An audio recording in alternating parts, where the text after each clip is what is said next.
Olá a todos, bem-vindos ao Humanoias, o podcast onde nós discutimos as paranoias do fenômeno humano. Meu nome é Rafael e eu estou elétrico.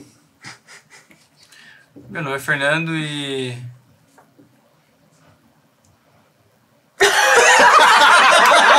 Eu pensei em fazer isso. O que eu tava falando mesmo? Mas sou Fernando várias vezes. Exato. O problema é que eu não sei se ele deixou de prestar atenção ou se ele teve uma epilepsia de ausência. Foram vários níveis de Fernando. Se você não sabe o que é epilepsia de ausência, assista um episódio com o nosso querido colega Exato. Evandro sobre epilepsia. E meu nome é Juliana e é tudo modinha? É tudo modinha. Oi, eu sou o Eduardo e tudo é veneno, tudo é remédio, depende da dose. E a paranoia de hoje é transtorno de déficit de desatenção e hiperatividade. Existe, não existe, o que come, onde vive? É assim, Déficit de atenção. Não, déficit. é um déficit de uma desatenção. Você não Não, tem desatenção. é déficit de Você tá atenção. tipo... Desatenção. Então eu estou desatento. Transtorno do déficit de atenção e hiperatividade. Isso é efeito da cafeína. Esse é o efeito da cafeína, muito provavelmente, porque eu tomei mais do que eu deveria numa vida inteira. Mas... E da taurina. E da taurina. Mas a ideia de discutirmos hoje é: existe TDAH? Não existe. O que ele come? Onde ele vive? É tudo frescura, gente. É tudo frescura. Como E aí? todo transtorno psiquiátrico é frescura. Exato. É só... falta de Deus. Falta de Falta Deus de e falta de apanhar na apanhar. infância. Falta de apanhar, falta de Deus, Falando- vocês não falta viram? de vontade, porque a pessoa não quer, ela não melhora Vocês se ela não vocês quer. viram aquele episódio do South Park que o psiquiatra tem um tratamento revolucionário pra TDAH, que é pegar uma régua, bater na criança e falar: senta e estuda! E que porra é isso? Resolveu. Mas você acabou de definir o ensino do Basicamente. século passado, praticamente. É, desse século também, né? E funcionou super, hein? Não, afinal, não tinha depressão no passado. Funcionou super. Quantos boomers você conhece que tinham TDAH? Nenhum boomer tem TDAH. Quantos tu conhece com depressão? Que tinham depressão na infância? Ah, Hoje, não. Mas esse é seara para outro episódio. Vamos falar de TDAH hoje. Então, a gente trouxe o nosso colega Eduardo para falar um pouco sobre a neurofisiologia do TDAH. Neurobiologia. Mesma coisa.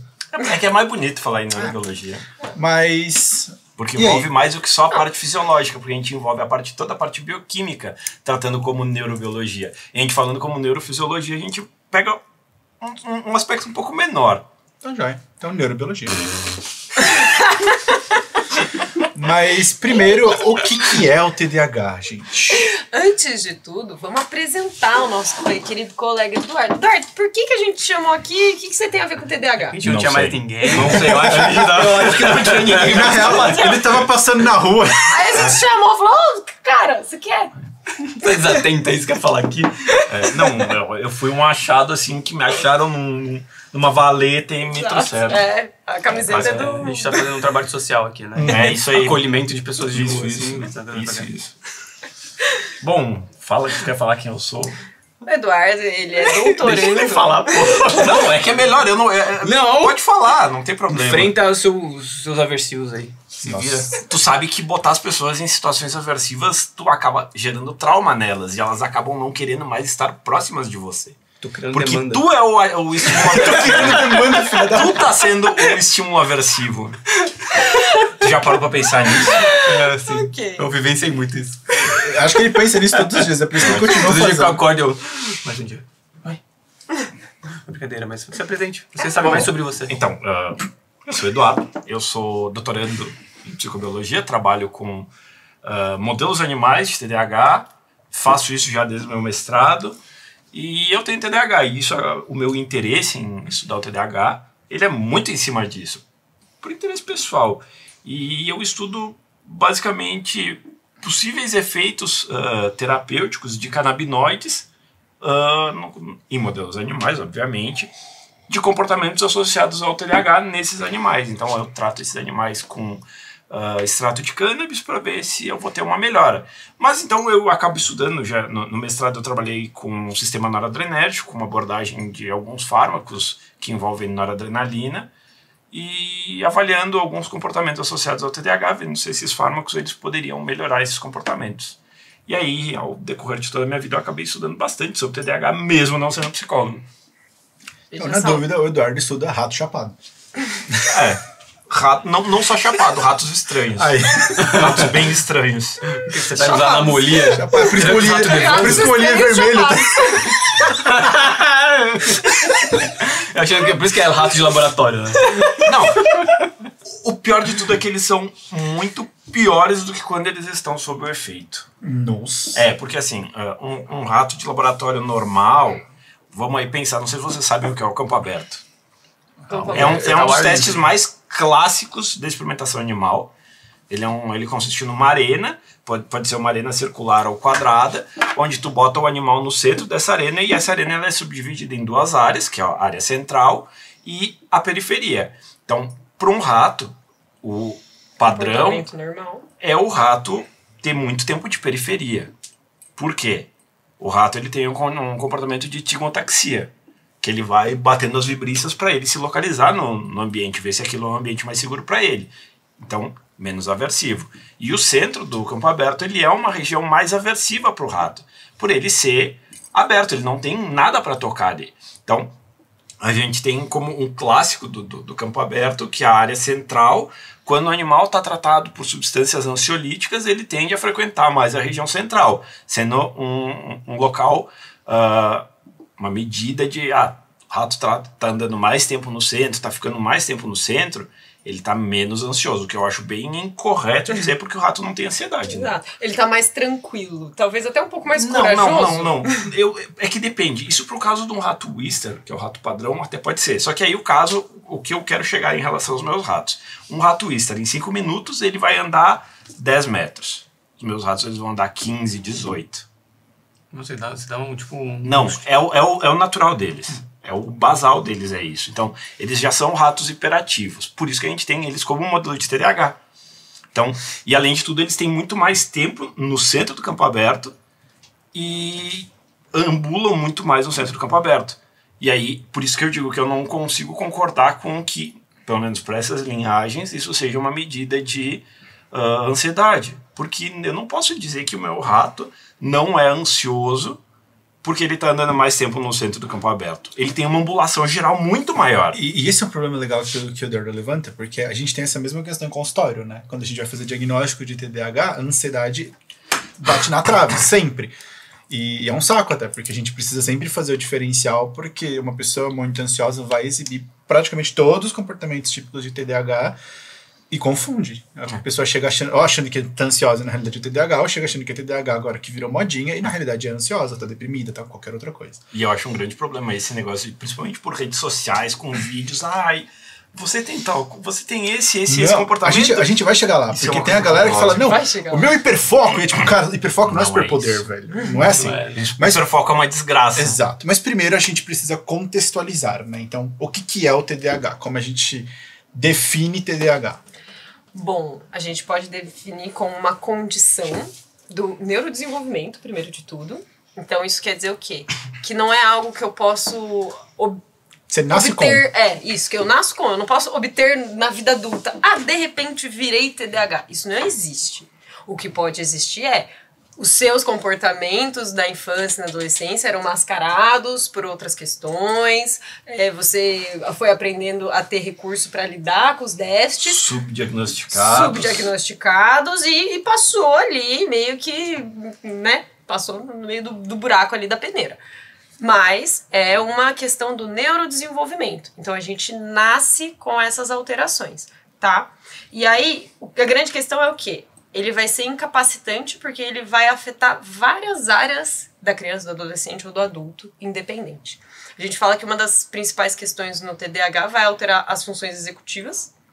O que são as funções executivas? Funções executivas são habilidades mentais que a gente tem para conseguir planejar, organizar, executar as tarefas de uma maneira coerente. Eu acho que a gente consegue resumir funções executivas de uma forma bem leiga, mas é basicamente raciocínio lógico.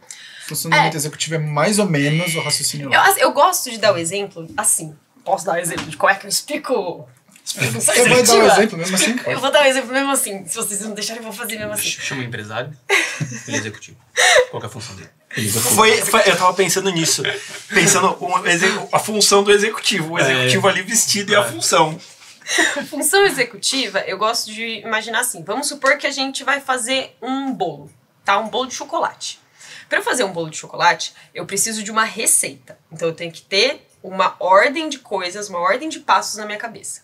Para eu ter essa ordem de passos, eu preciso pensar, preciso ir na geladeira, pegar tal e tal coisa. Então isso tudo vai ligar com a função executiva. Preciso ter planejamento, que é uma das funções, eu preciso ter organização, eu preciso ter memória operacional, que é saber como manipular tudo na minha cabeça. Então, eu vou pegar o ovo agora e vou deixar aqui para ele rolar e cair, ou eu vou pegar a manteiga, colocar antes aqui para segurar o ovo. Então isso tudo são capacidades de planejamento e organização perceptual. Você não percebeu, mas foi direto que deixou cair, quebrou no chão.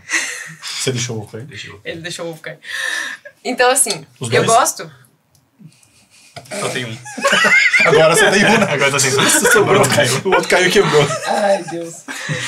Então, eu gosto de explicar a função executiva assim. A função executiva, ela vai ligar todos esses passos de uma receita de bolo. Então, você tem que pegar a receita, você tem que ler a receita, aí você tem que memorizar quais são os ingredientes que você vai pegar na despensa. Isso tudo vai envolver função executiva.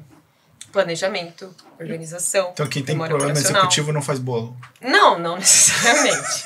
Talvez o bolo não fique tão bom. Exato. Mas, por exemplo, alguém que tem um déficit grande na parte de planejamento, Não, mas a gente tem que falar da velocidade de processamento, né? da velocidade de Porque a pessoa ela pode também. fazer bem feito, mas leva muito mais tempo pra Eu acho que a gente organizar. precisava ter feito um episódio de funções cognitivas. A gente pode fazer. A gente é pode engraçado. fazer divertido. Se vocês acharam interessante, a gente pode se aprofundar nisso num outro episódio. Deixa aí o comentário.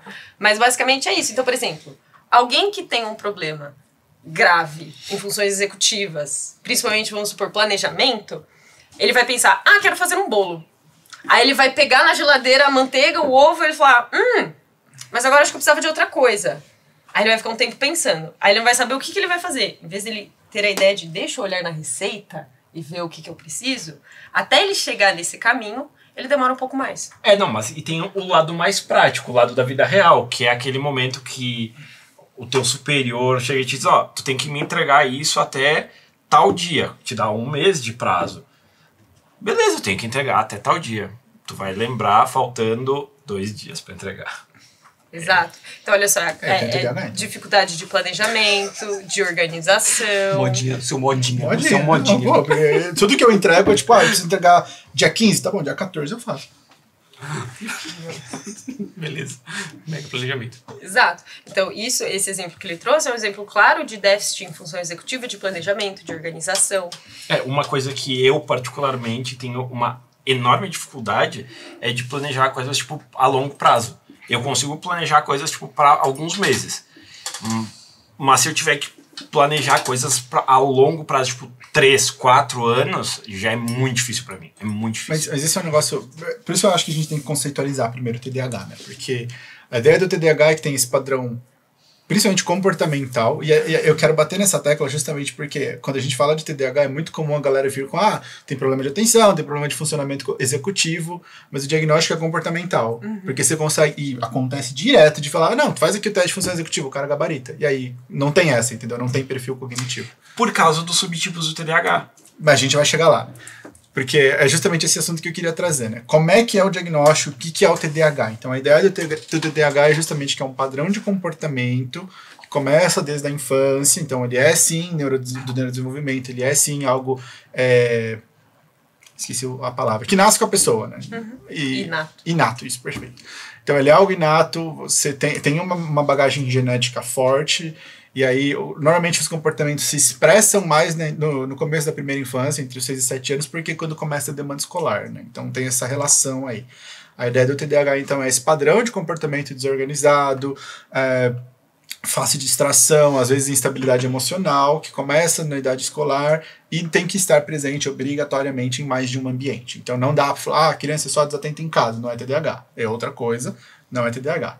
Ele faz só bagunceiro na escola. Não é TDAH. Pode ser qualquer outra coisa, não é TDAH. Pode ser um transtorno de aprendizagem. Exato. E é Ou importante... pode ser só uma criança. Exato. É bem importante dar essa...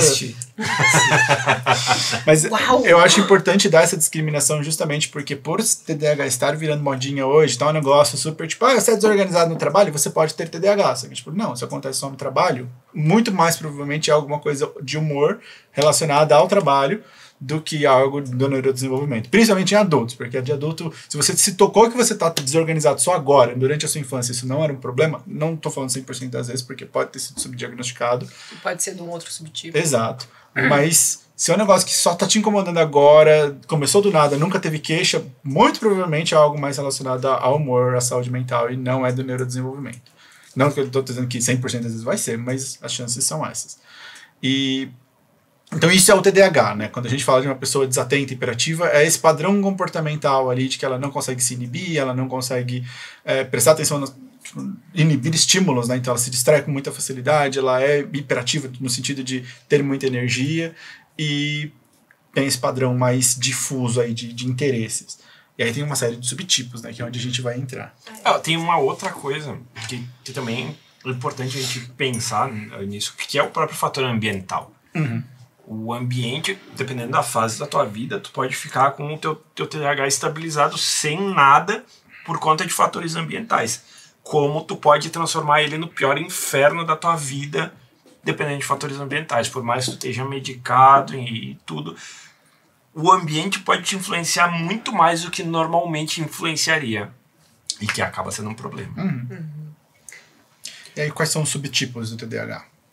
A gente tem 3 subtipos classificados, que é o subtipo impulsivo, que ele é predominantemente impulsivo, o subtipo predominantemente desatento, que é mais presente em mulheres, e a gente tem o perfil combinado, que daí ele apresenta todos os comportamentos. E aí veio um pouco do subtipo impulsivo, uma parte do subtipo impulsivo aparecendo bastante forte em mim. Cortando as pessoas. Exato. Me atravessando. Desculpa. Acontece. Faz parte. A gente aprende a lidar com o amiguinho, né? Não, mas eu acho interessante justamente levantar isso, né? Porque como o diagnóstico do TDAH ele é muito por perfil comportamental, são essas coisas que a gente acaba prestando muita atenção. Então as escalas sempre levantam isso. Não consegue ficar sentado, fala quando não é sua vez, não presta atenção no que está falando.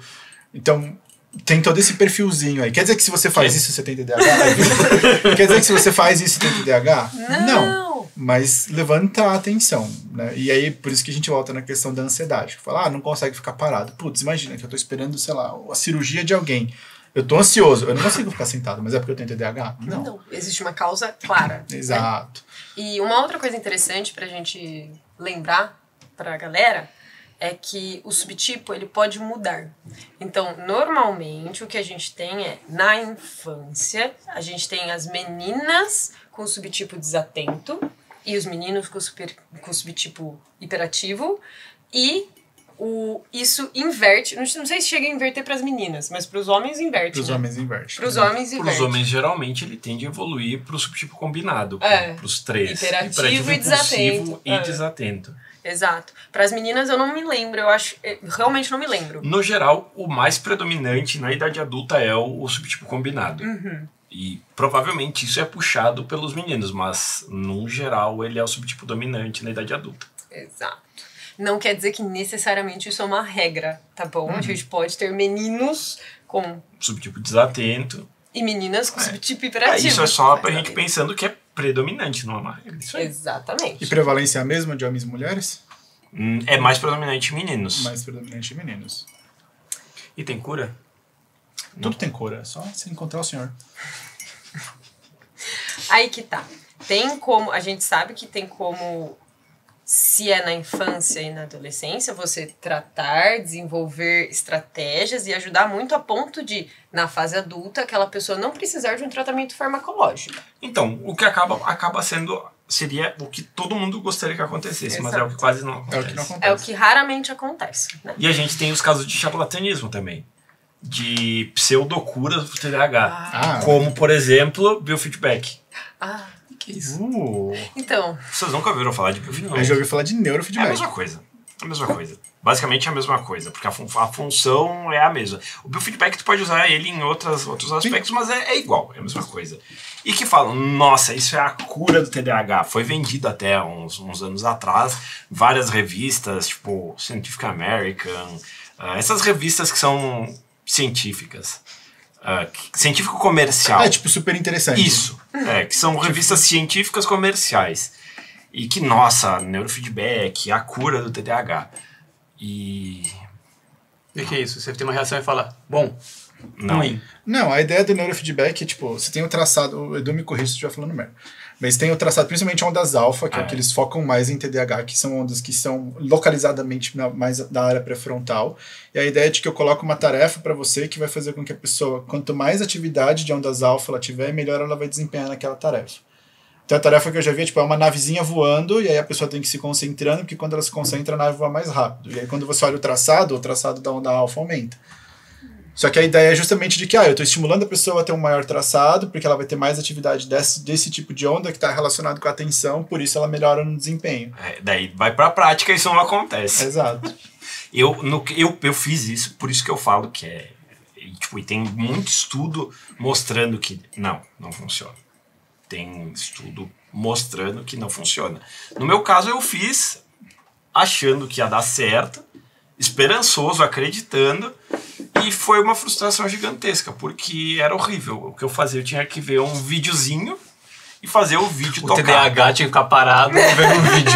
Não pode mexer, porque o eletrodo caga se ficar se mexendo. Então, e assim, o vídeo, Genial. enquanto tu tá conseguindo estabilizar as ondas, o vídeo tá tocando.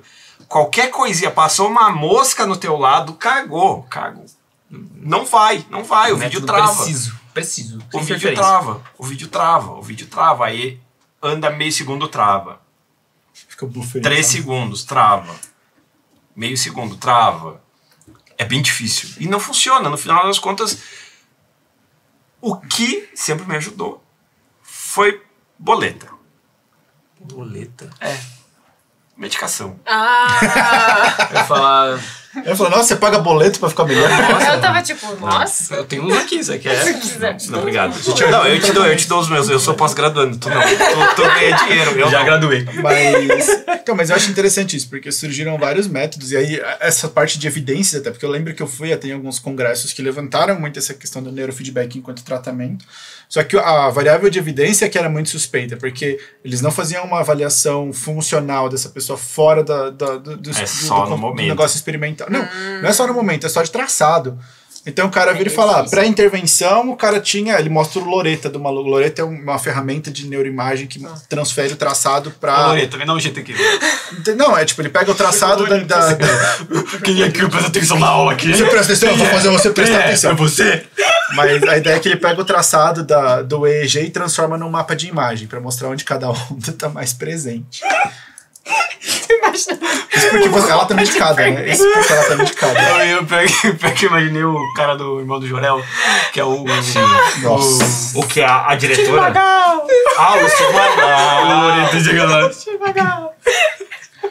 Mas aí o que os estudos faziam era isso, né? Eles mostravam a Loretinha lá, pré-avaliação, falavam, a onda alfa no pré-frontal tava em tanto, agora depois da intervenção, a onda alfa no pré-frontal foi pra tanto. Pô, joia. Mas aí você tá pressupondo de que isso vai gerar uma mudança Tu tá fazendo funcional. uma extrapolação muito grande. Exato. É um milagre da ciência. É a mesma coisa que eu dizer que o que eu vejo no meu rato é o mesmo que eu vou ver num humano. Eu não posso inferir isso. Porque é uma extrapolação que não faz sentido. Então, eu gosto desse tipo de discussão, porque no meu TCC eu quis levantar esse problema. Porque o meu TCC eu fiz com uma escala de prejuízos funcionais em TDAH, e foi em TDAH de adulto. E a ideia que foi... Vou conversar só em vocês dois. Tá bom. Porque a ideia do meu TCC foi justamente pegar... Ele tá com ciúme. Pegar essa escala de prejuízos funcionais. E eu gostei dessa escala de prejuízos funcionais porque com TDAH, uma coisa que eu vejo muito é que a galera foca só em acadêmico e escola, né? Então, tipo, tem problema no trabalho ou tem problema na escola. É só nesses dois. E essa escala de prejuízos funcionais, ela olha para outros ambientes. Ela olha para tipo, vida sexual, ela olha para vida afetiva, vida financeira, vida no trânsito. E a ideia foi pegar esses prejuízos funcionais e tentar correlacionar quais deles predizem mais prejuízo de função cognitiva. E aí a ideia era usar justamente as funções executivas. Então eu fiz uma tarefa de inibição, principalmente, que é uma das funções executivas que está mais afetada no TDAH. E a ideia era ver qual prejuízo funcional prediz um pior desempenho em inibição. E aí todo mundo vai sempre no acadêmico. E era trânsito. Era onde o TDAH mais se fode, no trânsito, dirigindo. Tem muito estudo que faz essa extrapolação mesmo. Fala, eu vou fazer aqui um monte de teste neuropsicológico para depois ver onde que correlacionar, né? A função executiva já era pior na escola. Só que o que a gente está de novo vendo, e a gente precisa sempre lembrar em ciência, de que correlação não é causalidade, né? Então, às vezes, tem duas coisas lá que parece que estão caminhando juntas, mas se eu vou ver o que está realmente afetando mais esse prejuízo, não é aquilo. Não é dessa forma que ele se expressa. E eu acho muito legal usar o TDAH de exemplo disso, porque a gente sempre fala, e eu sempre bato nessa tecla, TDAH não tem perfil cognitivo. Então não dá para eu virar e falar, não, para TDAH ele tem que ir mal no teste de atenção, porque dá para ele ir bem e ter TDAH. Ele tem que ir mal no teste de inibição, dá para ele ir bem e ter TDAH. Então ele pode ter o teste de cognitivo mais lindo do mundo, chuchuzinho, acima da média em tudo, e ainda ser TDAH, porque é um negócio funcional. Então... eu acho muito bizarro essas intervenções. Não, porque melhorei a função cerebral. Porque, puta, o cara pode ter uma boa função cerebral. Ele pode não ter... pode ser normal. Exato, ele pode não ter um prejuízo de onda alfa lá e ainda vai ser TDAH. Não quer dizer que mudou ou deixou de ser, entendeu? E o que vocês acham? Porque a gente falou dos subtipos, mas também tem a classificação de uma pessoa que tem um TDAH, mas não especificado. O que vocês diriam? Porque é uma coisa que eu acho que gera um debate, porque... quando você tem os critérios diagnósticos, né? Então, se não me engano, no DSM você tem 6 sintomatologias que tem que pontuar. Quando você é criança, são no mínimo 6, E e pelo adultos, menos são 5, né? de um ou outro, ou o 6 para desatenção e 6 para hiperatividade. Isso. Só que aí existem pessoas que vão ter os sintomas, não vão se enquadrar em todos os sintomas para gerar o diagnóstico, mas ele pode ser diagnosticado como um TDAH não especificado. É porque ele não vai Porque ele bater não fechou critério. Ele não bate critério, mas ele é diagnosticado, segundo o DSM, como TDAH não especificado. Porque funcionalmente ele tem todos os prejuízos. Mas seria TDAH ou poderia ser algo subdiagnosticado? Então, Algo- isso é uma coisa que pode ser estudada, é uma boa questão, inclusive, para se pensar. Porque eu acho que depende muito do caso. Principalmente, eu tô pensando aqui muito em TDAH comórbido, né? Então, o cara, sei lá, tem TEA, comorbidade isso com aí. TDAH. Puta, Não, eu não vou mas conseguir aí- fechar um perfil, porque ele tem outros prejuízos que vão impactar no funcionamento dele. Isso aí. Pode, Agora- principalmente os TEAs mesmo. Você tem muito caso de TEA que tem. Quase, acho que Comorbidade 60% com TDAH. tem comorbidade com TDAH. Muito. Tem gente que chega com queixa de TDAH e você descobre que é TEA1. Mas tem casos de pacientes com TDAH também com comorbidade em um TEA leve. Ah, mas é isso. É o que eu acabei de falar. Não, mas só que daí o oposto, ele sendo predominante. É que tem uma hierarquia de diagnóstico, né? Tipo, se o cara pega TEA, tipo, TEA explica o TDAH não explica a TEA. Bota fé, bota fé. Essa É uma parte eu já questão. não entendo, porque essa É. parte não é a minha parte. Isso a gente chama de diagnóstico guarda-chuva. Então, Bota fé. ele é superior no sentido de ele vai afetar mais áreas. Mais funções. Mais funções. É, tipo, não dá pra falar que o cara é esquizo e TDAH, porque a esquizofrenia, dentro dela tem a desatenção, faz parte dos prejuízos. Então, ele teria Fazer atenção dentro de si, né? Não, no pior que não. Isso é bem pro episódio de esquizofrenia, Mas mas é legal. a apresentação é diferente. Será que eu tô esquizofrênico? Mas então, vamos lá. Eu acho que aqui a gente entra falar um pouco sobre Níveis de gravidade do TDAH. isso, eu ia chegar justamente nisso, né? Níveis de gravidade no TDAH e como, eu acho que principalmente aqui para quem está assistindo, como identificar isso nas outras pessoas, como levantar, se for possível, levantar essa suspeita ou em si mesmo ou em outra pessoa a partir disso, né? Porque a gente tem dois casos. A gente tem aquele tipo de situação em que o TDAH está super aparente, é aquela criança que é o perfilzinho clássico, né? Que é a criança bagunceira, que fala demais, não vai mal na escola. Aquela que tá pendurada apronta. no teto quando Exato, chega. lembra? Se vocês não assistiram, assistam um episódio da nossa colega Thali, que ela fala justamente um pouquinho sobre essa apresentação comportamental. Mas isso é um perfil, é um lado do espectro. Muito E aí, a discussão atual até agora é justamente de tratar o TDAH como um espectro também, que nem o TEA, porque tem esse lado extremo do cara super disfuncional, super hiperativo, mas tem um outro lado do TDAH, que é aquela pessoa que tem um hiperfoco filha da mãe, consegue funcionar, ela, claro, ainda tem um prejuízo funcional, mas super mascarado, e ela acaba tendo mais sintomas ansiosos por causa desse extremo planejamento que ela tem que ter para ser funcional. Mas você não bate o olho no comportamento dela e julga isso. E a gente vai fazer uma pausa pro intervalo. Pessoal, tudo bem? A gente veio aqui anunciar pra vocês o nosso querido patrocinador que a gente chama de paixão, que é o Apto12, APTO12, que faz os melhores cookies que a gente já comeu. Uhul! Maravilhosos! Comer cookie é bom, né? Comer Comer cookie cookie é bom. mas nem todo mundo dá. E aí...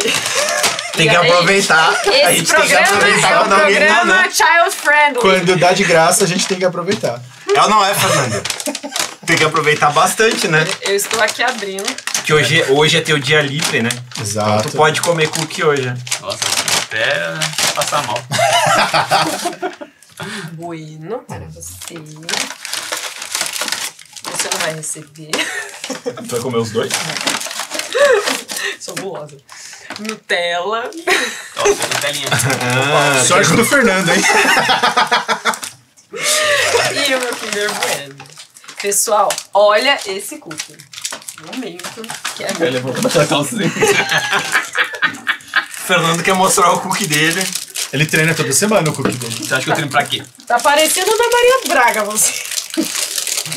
Gente, primeiro, vem super bem embalado, bonitinho, assim, não fica grudado. Então isso é ótimo. Pô, mas a coisa que mais tá se destacando pra mim até o momento é o perfume disso. É maravilhoso. Gente, Nossa. sério. Nossa. Olha isso. Tem cheiro de amor. Olha que coisa maravilhosa. É muito bom. Nutella. Comer no microfone e fazer um SMR?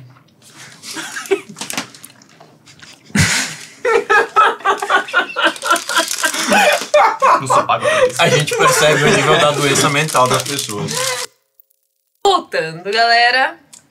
E agora a gente falou o que é, o que come, mas então agora, de onde vem o TDAH? Como são as hipóteses do surgimento? Porque a gente tá falando que é uma coisa neurobiológica desde o nascimento, né? Inato, então tem uma carga genética aí, o cérebro se desenvolve de uma forma anômala. Mas como é que é isso? Como é que a gente observa isso? Eu tenho uma hipótese que é muito legal e ela é muito defendida por Que o muitas TDAH pessoas. não existe. Além de que o TDAH não existe, que o TDAH é produto dessa sociedade que está em constante aceleração. Tô indo embora. Mas é uma das hipóteses que, assim, a gente desbanca, mas é uma das hipóteses que muita gente no senso comum traz. Sir né? Alexander Crichton, lá em 1700 e bolinha, já havia um transtorno muito semelhante do que a gente vê hoje no TDAH, e que com o passar do tempo ele já foi nomeado de várias coisas, já foi chamado de déficit de controle moral, porque diziam que as crianças não tinham moral, não conseguiam controlar seus comportamentos morais. Incorrigível. Também já foi chamado de síndrome hipercinética da infância, já foi nomeado só como TDA, transtorno de déficit de atenção, que futuramente ele foi desmembrado e transformado em TDAH e TDA, que são dois transtornos com causas um pouco diferentes, a parte neurobiológica também é um pouco diferente. E aí a gente tem duas grandes hipóteses quando a gente fala no TDAH, que é a hipótese noradrenérgica, que é a menos comum, que ela está mais associada ao TDAH com o subtipo desatento, por ser um dos papéis aí da noradrenalina. E a gente tem a que é amplamente a mais conhecida também, que é a hipótese dopaminérgica, que a gente tem aí algumas disfunções em vias dopaminérgicas, em alguns subtipos de receptores de dopamina, como o receptor D2 e D3, que eles acabam tendo uma função um pouco alterada. Então, geralmente o paciente aí que tem TDAH, uma pessoa normal vai ter Número mágico. Um número hipotético. Vai ter 5 moléculas de dopamina no córtex pré-frontal. Uma pessoa com TDAH vai ter uma. Então, ele vai ter um número bem mais baixo do que uma pessoa normal, neurotípico. Exato. E isso vai acabar afetando o comportamento dessa pessoa de diversas formas diferentes, porque afinal, esses neurotransmissores eles não atuam de uma forma única, então eles não têm uma função específica, como dizem, serotonina é o hormônio da felicidade, a dopamina é o hormônio do humor. Não, a gente sabe que não é assim, eles acabam tendo funções correlatas, eles atuam em diversas vias diferentes, que podem modular diversos outros tipos de coisa. A função geral pode estar associada com isso? Pode, mas não é a função deles. E aí entra um outro ponto, que é justamente o que eu estudo, vou vender um pouco do meu peixe, porque o que eu estudo é envolvendo o sistema endocannabinoide, porque tem algumas hipóteses de que tenha pacientes com TDAH. Tem um estudo de 2011 que uma pesquisadora mostrou que tem pacientes na região onde ela fez a coleta dos dados dela, que se eu não me engano foi na Itália, uma região específica, esses pacientes com TDAH, eles tinham uma disfunção na anandamida. Eles tinham um nível de anandamida um pouco diferente. Anandamida é o principal endocannabinoide, o principal ligante de receptor CB1, que é o receptor para canabinoide, que é o mesmo receptor que é ativado pela maconha, pelo é a THC. portinha que a gente tem pro THC. E a anandamida, ela, inclusive, ela é o endocannabinoide correlato ao THC, porque ela apresenta esses mesmos efeitos aí. Similar, correlato, é parecida. Isso, semelhante. E Próximas. E aí, o que o sistema endocannabinoide vai fazer? A função do sistema endocannabinoide é modular outros sistemas de neurotransmissão. Então, ela vai fazer com que outros sistemas de neurotransmissão funcionem de forma diferente. E ele atua em todos os sistemas de neurotransmissão do corpo. Ou seja, a hipótese que se tem por trás dessa parte de endocannabinoides é que essa disfunção seria uma hipofunção de anandamida, então um nível mais baixo de anandamida acabaria não atuando na regulação sobre outros sistemas, como o sistema da dopamina, e acabaria gerando uma quebra de homeostase, e aí resultaria no aparecimento desses sintomas. Mas isso é só uma hipótese que não é muito ainda, tá uma coisa super engatinhando, mas como pode também não ser.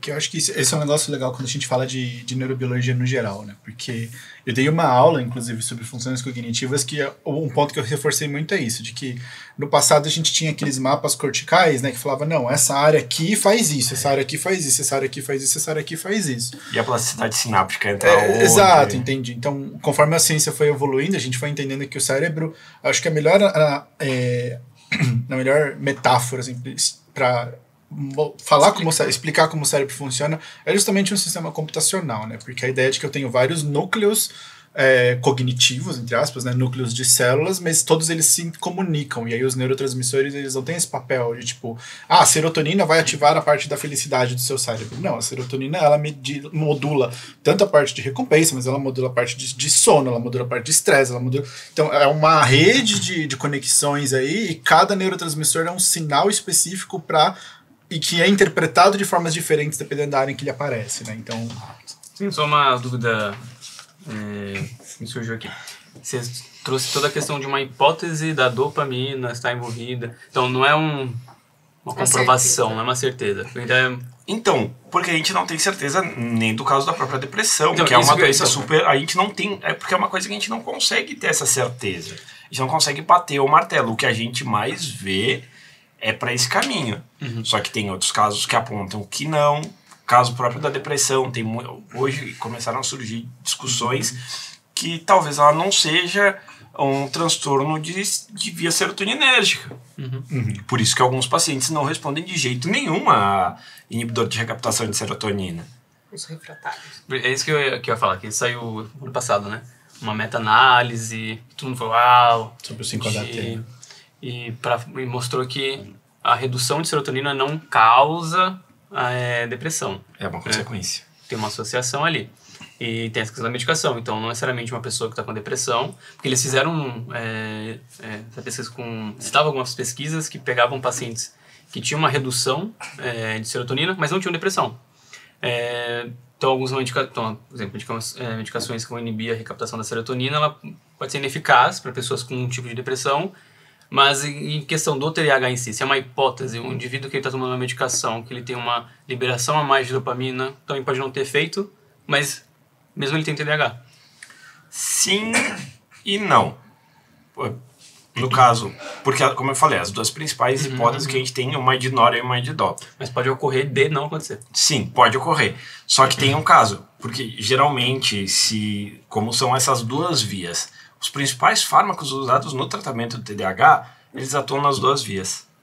Tá. Eles atuam na inibição de recaptação de dopamina e de noradrenalina secundária. Então, eles acabam atuando nos dois sistemas. Tampam os dois buracos. Um remédio antidepressivo melhor. De certa forma sim, porque ele tem a mesma função, que é inibir a recaptação. O que seria essa inibição de recaptação? A gente vai ter ali um monte de neurotransmissores que vão ser trazidos pelo neurônio pré-sináptico, eles vão ser comidos para produzir novos neurotransmissores.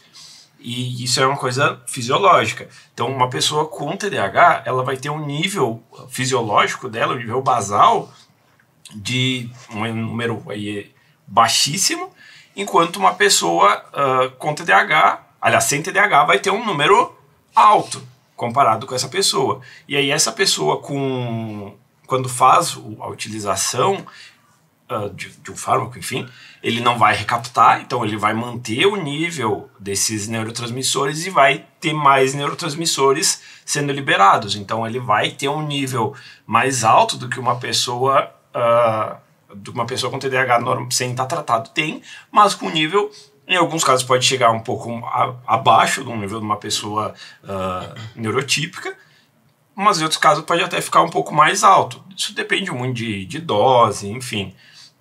Mas o caso a pessoa estabiliza e ela fica funcional. Muitas vezes o paciente com TDAH, ele é muito hipofuncional em vários aspectos da vida dele. Não só trabalho, não só casa, como a gente falou aí em outros momentos. E acaba que isso ajuda demais a consertar.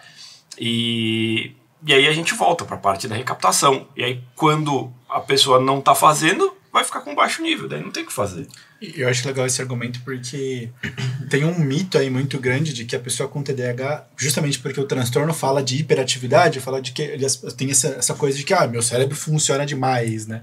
E eu acho bem legal a gente explicar que não, é o contrário na realidade, né? O cérebro tem um mecanismo de autorregulação que o normal é seu cérebro manter a atenção. Se você não mantém a atenção, quer dizer que é algo que mantém essa atenção, né? Que é o neurotransmissor que faria esse papel tá hipofuncional, né? E aí entra justamente nessa questão de o TDAH, porque tem gente que não entende, né? Por que eu trato o TDAH como um estimulante? Porque se é uma coisa hiperativa, deveria dar um depressor, né? E não, a lógica é essa. Ela é um estimulante porque eu tô obrigando uma parte do cérebro que tá hipofuncional a funcionar da forma que ela deveria. A gente estimular a funcionar. De certa forma, a gente tem um efeito paradoxal, porque uma pessoa sem TDAH, quando toma um psicoestimulante, tem um efeito muito diferente do que uma pessoa com TDAH tem. Mesmo caso do uso de cocaína, por exemplo. Porque a cocaína e as drogas que são utilizadas no tratamento do TDAH, como as anfetaminas, o metilfenidato, enfim, elas têm basicamente o mesmo mecanismo de ação. Porque elas vão inibir recaptação de dopamina e de noradrenalina, só que elas têm a diferença na questão da curva dela, quando a gente faz a utilização. Então, pensando aí no Venvance, na Ritalina, enfim, a gente vai ter início do uso, ponto de início do uso. Fez a ingestão do fármaco, ele vai subir uma curvinha, ela vai se manter um tempo estável e vai começar a cair gradualmente. Já a cocaína, quando se faz o uso dela, ele tem um pico muito alto e uma queda muito alta. O que vai fazer com que o paciente, o usuário, ou enfim, a pessoa, tenha no caso, o Venvance, que é a lisdexanfetamina, as anfetaminas no geral, e o metilfenidato, eles têm um mecanismo um pouco diferente, porque as anfetaminas, elas fazem a depleção desses neurotransmissores. Então, ela vai jogar para fora esses neurotransmissores, e, além disso, ela vai inibir a recaptação. A cocaína, ela faz exatamente isso. Então, as anfetaminas são muito mais próximas da cocaína em questão de mecanismo de ação. São priminhas. De certa forma. A grande diferença é essa questão da curva. Porque enquanto a cocaína, ela sobe rápido e cai rápido, as anfetaminas, elas têm um tempo de estabilização. Então, Walter White, ele criou um remédio melhor que o Venvance. E ainda é azulzinha. Eu vou embora. Desculpa, pode funcionar. O cérebro dele funciona desse jeito. Você falou assim, falei, ele não funciona, né? Eu sou um cérebro. Ele é liso, Dentro, na inclusive. caixa. Não tem rugas. Fez plástico. Eu ia falar Pois uma coisa, mas eu botox. acho que o momento não permite. Enfim, continuando. A questão dos efeitos. Uma pessoa com TDAH, se faz uso de cocaína, ela relata que ela dorme normalmente, que ela funciona diferente de uma pessoa que não tem TDAH que faz o uso, que as pessoas relatam que não conseguem dormir e que ficam muito agitadas, e o efeito é muito diferente. Justamente Aquele por que causa morde disso. a boca inteira, né? Exato, volante, exato. E aí a gente pensando na principal diferença do porquê que a gente... Porque, tá, já que tem tudo isso de semelhança, por que a gente não usa cocaína, então, como medicação? Justamente. É mais caro. Depende. Se tu for parar... Você for ali, olha... Não é Comigo isso. é mais Não é nesse aspecto. Porque assim, o que depende... Se ela fosse uma coisa padronizada, feita de tudo certinho, talvez elas tivessem um valor muito semelhante. O ponto é, não faz sentido tu usar uma droga que tem um efeito super rápido e que ele cai muito rápido. Porque o que acontece, que é o grande problema Gera adicção. Exato. Além Maior, da né? parte da adição, quando a pessoa faz o uso da cocaína, pensando de novo naquela curvinha que eu desenhei no ar, isso aí. A cocaína, quando ela sobe, ela vai fazer a inibição desses transportadores e ela vai jogar tudo pra fora. Tudo que tu tem de noradrenalina e dopamina, ela vai começar a querer jogar pra fora. E ela começa a liberar muito rápido, comparado com uma anfetamina. Então o transportador volta a ficar ativo. Então vai começar a recaptar. Só que tu não vai ter mais nora e dopa pra jogar pra fora depois. Então tu vai criar um quadro de depressão dos níveis dessas substâncias. Tu vai ter menos menos do que você tinha antes. Exatamente. Mas ele não seria só usar de novo? Que é justamente o que acontece. É o vício. É o que faz manter o uso da cocaína. E já os psicoestimulantes mais fortes que a gente tem, eles têm essa vantagem de ter uma curva segura, mas mesmo assim eles podem causar adição. Sim. E é bastante comum. Por isso que é mais difícil você conseguir remédio para TDAH do que para depressão. Não. Não. Não, a receita é outra. Não, isso sim. Não, mas acaba não sendo difícil. Por quê? Porque o que tem de gente que está recebendo um diagnóstico que não ok. E também o que tem de gente... eu digo como um caso próprio. Tem épocas do ano que eu não consigo encontrar a medicação para vender. Por quê? Porque tem um bando que está comprando isso para estudar para vestibular. E pra ir pra balada.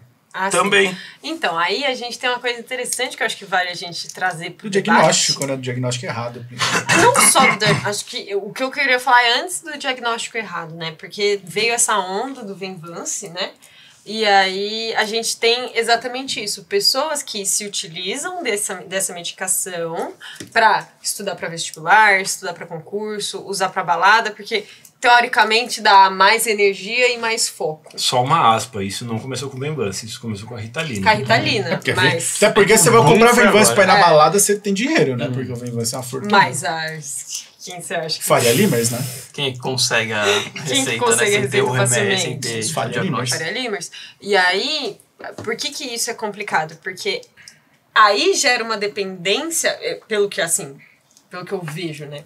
Me parece que as pessoas que não têm o transtorno e que fazem o uso do Venvance nesse tipo de uso recreativo, no tipo me parece que gera uma dependência muito maior do que quem realmente precisa dessa substância, porque tem uma neurodivergência ali. E também porque acaba gerando, além da própria potencial aditivo da substância, acaba tendo uma dependência emocional dessas pessoas. Exato. Tem aquele relato é uma atriz que fez um relato desse em algum lugar. Ela fez um relato sobre a história dela com o Venvance. Então, que ela começou a tomar porque... nem lembro por quê. Porque ela precisava ler um roteiro. Ela estava muito atolada de coisa. E aí ela começou a tomar e ela começou a se sentir bem. E aí depois ela começou a tomar para ir para as festas, para não sei o quê. E ela foi afundando. E ela conta a história dela. E aí ela demoniza o Venvance. Só que assim... Pra começo de conversa. Ela não tinha nem que estar tomando Ela não tinha aquilo. nem que tá tomando aquilo. Porque ela não tem o transtorno. Pra começo de conversa. Vou demonizar esse remédio aqui, que não é pra mim, que eu tomei e fez mal. Então, mas esse é o ponto que eu queria chegar justamente que, pegando esse gancho da medicação, porque tem um papo na própria psicologia, né, de que aquela coisa de que a gente tá medicalizando a infância. E é justamente por causa dessa questão, né, de que tem muito diagnóstico errado, tem muito profissional, e aqui eu vou apontar o dedo um pouquinho para neurologia infantil e para psiquiatria, de que não conhece TDAH e não entende essa questão de perfil, não entende essa questão neurofisiológica, e aí é a criança que dá trabalho, é a criança bagunceira, pô, mete Ritalina nela. Então, eu lembro de uma estatística, ela já está ultrapassada, mas é a estatística que eu lembro na cabeça, de que a prevalência estimada do TDAH é em 5% das crianças em idade escolar. Isso global. Se a gente pensar só na cidade de São Paulo, assim, chuta que a gente tem, 30 mil crianças na idade escolar. Então, 5% dessas crianças, em tese, teriam TDAH. E aí vamos chutar que só metade delas, então 2,5% precisaria de medicação. Não precisaria... o resto seria resolvido só com psicoterapia, com reabilitação cognitiva. Então, tá certo, 5,29%. Aí. Puta, errou, hein, mano. Errei por 0,30. Mas, então, a gente tem esse dado. 2,5% em tese das crianças em idade escolar da cidade de São Paulo deveriam tomar medicação para suplementar o prejuízo do TDAH. A Ritalina, que é a medicação mais acessível, ela é prescrita para, se eu não me engano, 0,5% das crianças em idade escolar. Então na realidade a gente não medica. Tem uma galera aí, uma série de crianças que deveria estar fazendo tratamento, deveria estar tomando medicamentos, deveria estar sendo diagnosticado e não está. E por um outro lado, a gente tem um movimento aí maluco falando, não, a gente tá dando remédio pra qualquer coisa. E acontece, porque a gente vê casos em que é isso, a pessoa é ansiosa e tá lá tomando Ritalina. E não é isso que ela precisa. Gente que não precisaria estar tomando a medicação. Vou ler um parágrafo que eu tinha separado, porque ele é muito bom. Tem uma estrelinha de... Olha o jeito que ele faz estrela, gente. Aquele judeu. É porque... Estragando o livro. Aquele judeu. Não, porque eu tava lendo na bike, eu fazendo assim. Nossa. Ó, Estrela com Parkinson. já no Brasil, embora não existam dados comparativos, bem, ela tá falando sobre prevalência em outros países, um estudo recente analisa que, se a rede pública de saúde investisse no tratamento dos pacientes com TDAH, fornecendo um medicamento estimulante menos dispendioso, que é o metilfenidato de liberação imediata, Ritalina. o custo seria menor do que o que se tem na atualidade em decorrência somente do índice de repetência escolar, de consultas de emergência, sem contar fatores adicionais, por exemplo, recursos educacionais, outras formas de tratamento, delinquência juvenil e custos indiretos com os cuidadores.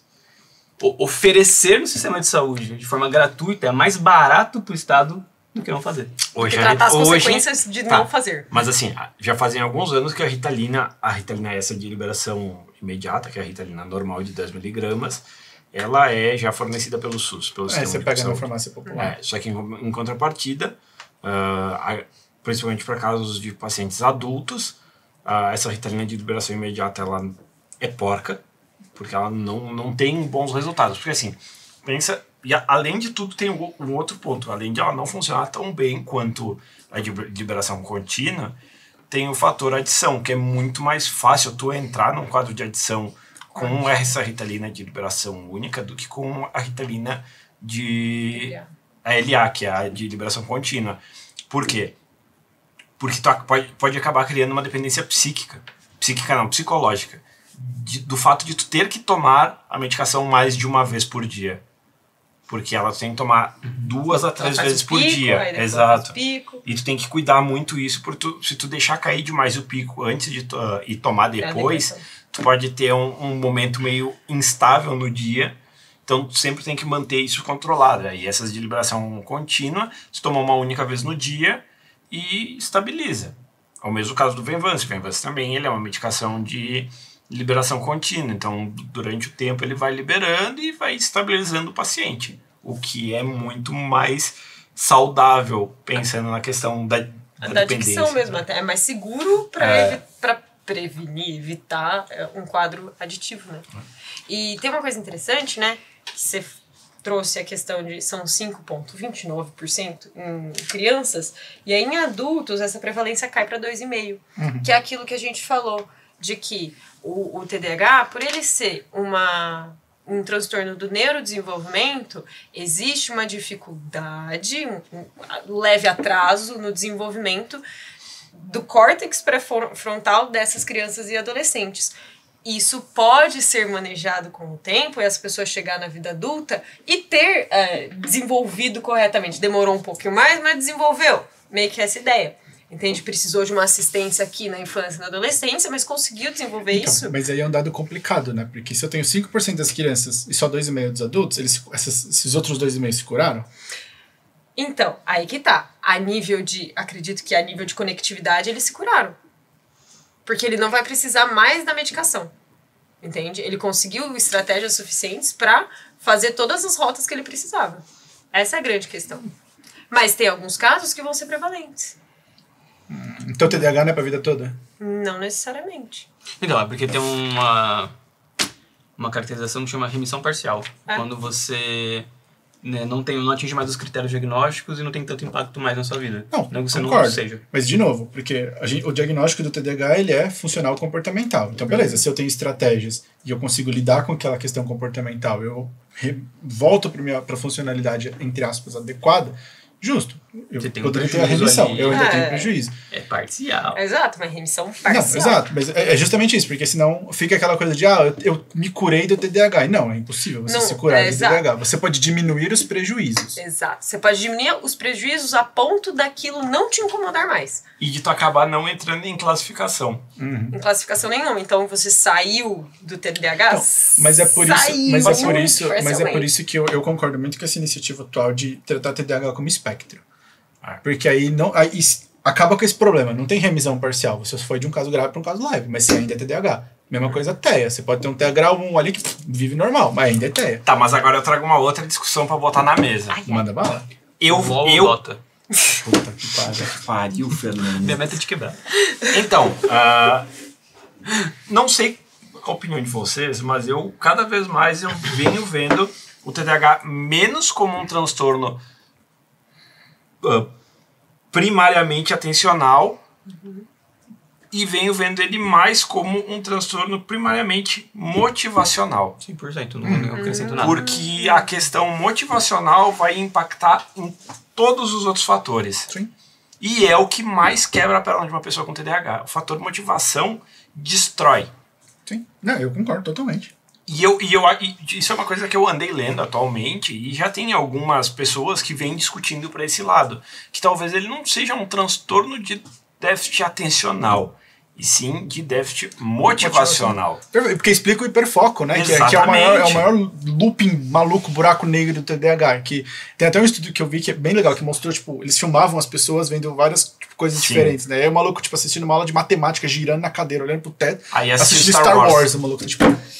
A mesma pessoa Então, aparece outra pessoa. Exato, então faz muito mais sentido você pensar justamente nessa questão de, olha, o que me motiva para aderir à tarefa, para fazer aquilo, Exato. e não necessariamente na minha habilidade de manter aquela tensão fisiológica. Mas aí vamos fazer uma diferença muito grande que todo mundo tem falta de motivação e tem motivação, isso é um construto humano, tá? Assim, isso existe.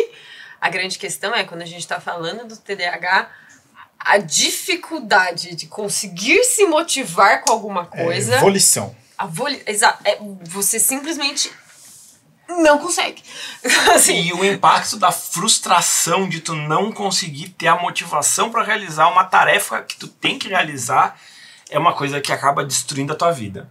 Pode te levar até te puxar para um quadro depressivo. são as comorbidades que a gente estava falando. Exato. Então, assim, TDAH ele tem uma grande comorbidade com depressão. Todos. Com ansiedade. Grande Depressão, ansiedade, abuso de substâncias. Exato. O do abuso de substâncias, eu acho que é legal a gente trazer também pro pessoal que tem aquela teoria do cérebro adicto, né? Eu gosto muito dessa ideia do cérebro adicto, que é o quê? A gente tem umas alterações de neurotransmissores, de quantidade de neurotransmissor, quantidade de porta e etc. Receptores. De receptores. Porta. A gente tem... Eu esqueci Janelinhas, nomes, você portinhas. entendeu? E aí, a gente tem essas pequenas alterações, e aí a teoria do cérebro adicto é o quê? Uma pessoa que tem uma conformação neuroatípica, o cérebro vai automaticamente buscar coisas para tentar regular aquela falta que ele sente. Eu não diria que é só uma pessoa neurodivergente. Eu diria que o cérebro humano ele é preparado para... Preparado, não exatamente preparado, mas ele aceita substâncias e substâncias dão prazer. A gente só usa drogas, em geral, Café e açúcar entram? Café e açúcar entram. Porque elas dão prazer. Então acaba sendo uma coisa que indiretamente está associada com motivação. Faz sentido. E aí uma pessoa com TDAH já tem uma motivação muito mais baixa. Então a questão do abuso de substâncias Vai ser maior. gera de novo a parte de motivação. Motivação dá prazer, prazer dá motivação. E aí começa a fazer um ciclo vicioso. E aí a pessoa vai ser alcoólatra, vai beber de segunda a segunda, a pessoa vai usar cocaína, vai usar maconha, vai usar cigarro, vai usar diversas drogas diferentes como uma forma de fuga para tentar achar alguma forma de prazer. Porque também acaba sendo mais difícil para uma pessoa com TDAH por conta da motivação. E o álcool eu acho que é muito interessante, porque o álcool volta naquela questão de, eu sou muito ativo. Porque eu tu apontou pra Juliana quando falou em álcool. Não, nada, foi uma associação livre. Mas eu acho o álcool interessante justamente porque volta naquela coisa de, minha cabeça é muito hiperativa, eu preciso de alguma coisa pra abaixar. E aí o maluco vai lá e mete um depressor. E aí piora, porque não é isso que precisa. Exato. E é interessante porque tava lendo sobre isso, né? Que o nome TDAH que eles você tá falando sobre aquilo que você vê no que o TDAH manifesta. Ele não presta atenção, então ele tem um déficit de atenção. Ele vai se mexer, então ele tem ali uma hiperatividade. Sendo que tem aquilo de... O que era? O motivo dessa desatenção, que é a frase mais comum, causa. né? A causa da desatenção, não é que ele é desatento, é que ele está muito atento. Né? Então, eu começo uma atividade, estou motivado, estou ali, levemente motivado para fazer essa atividade. Estou fazendo, desinteresse rápido, mas aquele outro estímulo me motiva. E aí você vai fazendo essas trocas, é constante, e aí você tem atenção a tudo e ao mesmo tempo a nada. Né? Mas isso eu acho que a gente consegue até criticar, e eu gosto do TDAH porque ele é um caso muito bom para criticar o DSM. O modelo diagnóstico com base em sinal comportamental. Porque ele se embasa muito nisso, né? Eu não estou vendo a fisiologia da pessoa, eu não estou vendo a biologia da pessoa para entender o que está acontecendo, que gera aquele comportamento. Eu estou vendo só o comportamento. Então, para eu errar esse diagnóstico, se eu não tenho um preparo, é muito fácil. Porque aquilo, eu tenho uma listinha, se eu estou um pouquinho mais aberto a achar que a birra da criança na sala de aula é comportamento hiperativo, beleza, pontuei lá, fechou 6, acabou, é TDAH. E aí eu, pelo menos, gosto muito da iniciativa do RDoC, né, do Research Domain Criteria, que é justamente, vamos olhar para a neurofisiologia, vamos olhar para a genética dessas pessoas, entender as causas, estudos aí por trás, porque quando eu for fazer um diagnóstico de TDAH, vai ser, olha, o cérebro dele é assim, então ele é TDAH. Não é, ele não presta atenção na aula, ele tem acidente de carro. Não, porque isso é comportamental, várias coisas podem causar isso. Agora, essa fisiologia, essa biologia, só essa pessoa vai ter. O problema é que, como a gente já sabe que o cérebro é uma coisa de conectividade, para eu chegar nisso daqui é muito complexo, porque quanto mais eu vou estudando, mais eu vou entendendo que, olha, por exemplo, o Eduardo falou, tem via dopaminérgica, uma das hipóteses do TDAH é de via dopaminérgica, da esquizofrenia também. Sim. E aí como é que eu faço para fazer essa modulação de putz? Isso. Exato, que onde na via dopaminérgica gera TDAH, onde gera esquizofrenia? Isso depende das regiões no cérebro que são mais afetadas por essa disfunção ou hiperfunção, dependendo do caso dessa determinada via. Interessante. Eu acho muito curioso, se a gente for falar um pouco mais da parte prática de avaliação e diagnóstico, a quantidade de psiquiatra que não sabe o que tá fazendo. Opa! Mano, além de casos de autismo, essas coisas, me dá uma angústia. Porque às vezes você olha pra criança ou pra adolescente, adulto, na primeira sessão já sabe, mano, ele não tem nada disso, sabe? E porque aquele médico nem olhou pra pessoa. Foda-se. Faz ali uma avaliação, o que ele falar, eu vou bater o martelo ali e é isso aí, tô ganhando meu dinheiro. E, por exemplo, já vem crianças com suspeita de TDAH.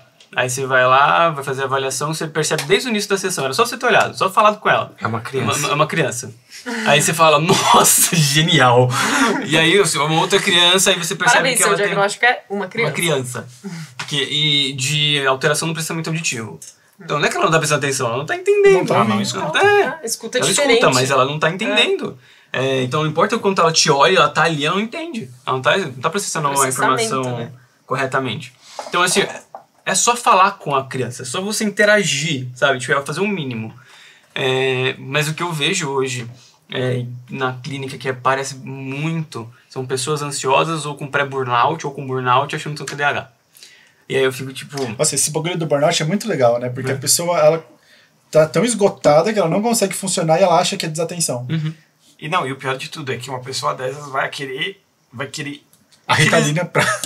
E aí vai acabar piorando o quadro dela, como consequência. E, tipo, ela já tá exausta e ela vai forçar o sistema nervoso central dela a funcionar de forma acelerada. É que ela consegue a receita. Ela consegue o remédio. É que, infelizmente, a coisa acaba sendo muito fácil, justamente pelo ponto que o Fernando estava falando, dos médicos não saber o que estão fazendo. Aí eles simplesmente prescrevem por quê? Muitas vezes porque eles recebem para isso. E aí a consequência disso vem que pessoas que precisam acabam ficando sem.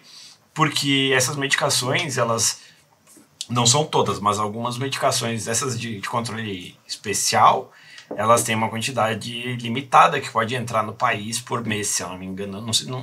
Essa informação eu não tenho 100% de certeza se é por mês ou se é por ano. Mas é controlado. É controlado. Elas têm uma quantidade, elas têm uma quantidade que pode entrar no país. Então, tipo, por isso que dá essas faltas. E aí, tipo, tu vai ver um Tilenol da vida, tu encontra o ano inteiro, por mais que as pessoas comprem a rodo. Clonazepam, vulgo Rivotril. É uma medicação controlada mais vendida no Brasil. Nunca vi faltando. Você vê até um merchan aqui, hein? Rivotril. Medicação controlada mais vendida no Brasil. Não, mas não é que isso é um ponto negativo. Isso é um ponto negativo. Isso é um ponto negativo. Porque, assim, também é uma medicação bastante perigosa. É uma medicação que ela tem efeitos de potencial de adição absurdamente alto e que tem muita gente que hoje não vive sem o uso disso aí. Qual que é o que me deixa mais puta da vida com o Rivotril? Eu não tenho. Acabou. Porque o meu acabou. Mentira. Porque é prescrito e aí o paciente acha que ele tem que usar a todo momento. Então, assim, alguns psiquiatras ainda têm a ciência, né, botam a mão na consciência e tentam explicar para o paciente que, olha, é só quando você tiver uma crise muito intensa, que você está incontrolável, você está num sofrimento gigante. Então, tem que ter um pouco essa ciência. Aí, o que o paciente vai lá e faz? Toma todo dia. A qualquer mínimo sinal de ansiedade, ele vai lá e... Por quê? Porque é difícil lidar com ansiedade. Entende? E muitas vezes o cara que faz isso não tá em terapia.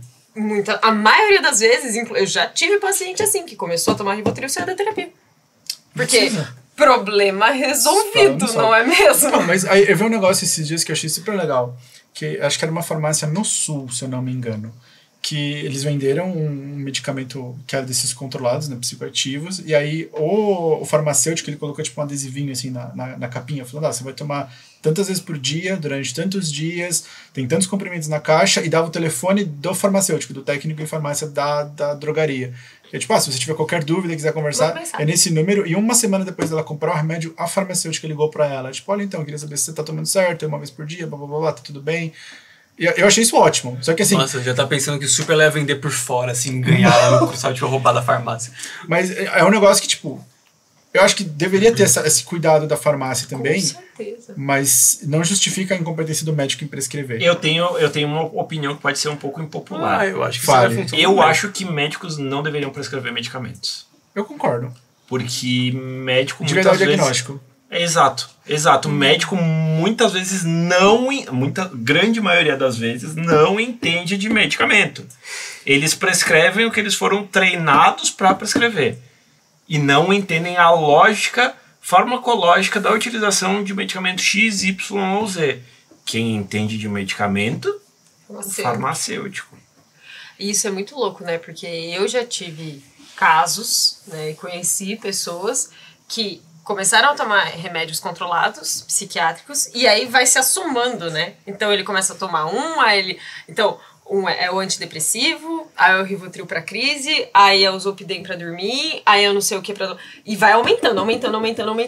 E aí o psiquiatra, ele não coloca a mão na consciência de pensar, caramba, este meu paciente que aparece aqui a cada 2 meses, tá tomando cada vez mais medicação. Ele tá com 7 remédios psiquiátricos atuando no cérebro dele. Será que isso está fazendo bem? Não, e além que tem um outro ponto. Querendo Coringa do Brasil. Além disso, tem um outro ponto que não é a questão de estar fazendo bem.